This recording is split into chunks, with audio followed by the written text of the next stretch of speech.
Hello, আমার আজকের একটা রেসিপি ভীষণ ইজি রেসিপি।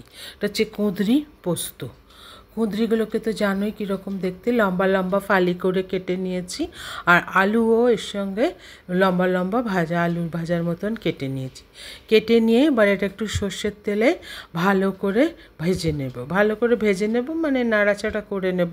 নিয়ে এটাতে আর পোস্তটাকে কাঁচা লঙ্কা দিয়ে বেটে রেখেছি। এটার মধ্যে একটু দিয়ে দিলাম কাঁচা লঙ্কা আর পোস্ত। এটা ভাজা ভাজা হতে হতে এর মধ্যে একটু হলুদ দেব। হলুদ দিয়ে এটাকে নাড়তে থাকবো। নাড়া হয়ে গেলে এরপরেতে আস্তে আস্তে এটা যখন নরম হয়ে যাবে এরপরেতে বাটা পোস্ত যেটা আছে কাঁচা লঙ্কা আর পোস্ত দিয়ে পোস্ত বাটাটা দিয়ে দিলাম। দিয়ে একটু জল দিয়ে ওই মিক্সিতে যে জলটা পোস্তটা বাটা হয়েছে ওই জলটাই দিয়ে দিলাম। তাহলে কী হবে, ওই পোস্ত যেটুকু লেগে আছে মিক্সির গায়ে সেটা এসে যাবে।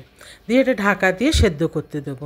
ঢাকা দিয়ে সেদ্ধ যখন হয়ে এসছে তখন আর একটু মাখা মাখা করে নিয়ে এটা দিয়ে নামিয়ে নেবো। ব্যাস হয়ে গেল আমার কুঁদরি আলু পোস্ত। এটা কিন্তু খুব এই গরমকালেতে ভালো লাগে খেতে, ভাতের সাথে খেতে খুব ভালো লাগে। আর এটা ভীষণ ইজি রেসিপি, বেশি কোনো মশলাই নেই, খালি একটু পোস্ত কাঁচা লঙ্কা, আর কিছুই নেই এটাতে।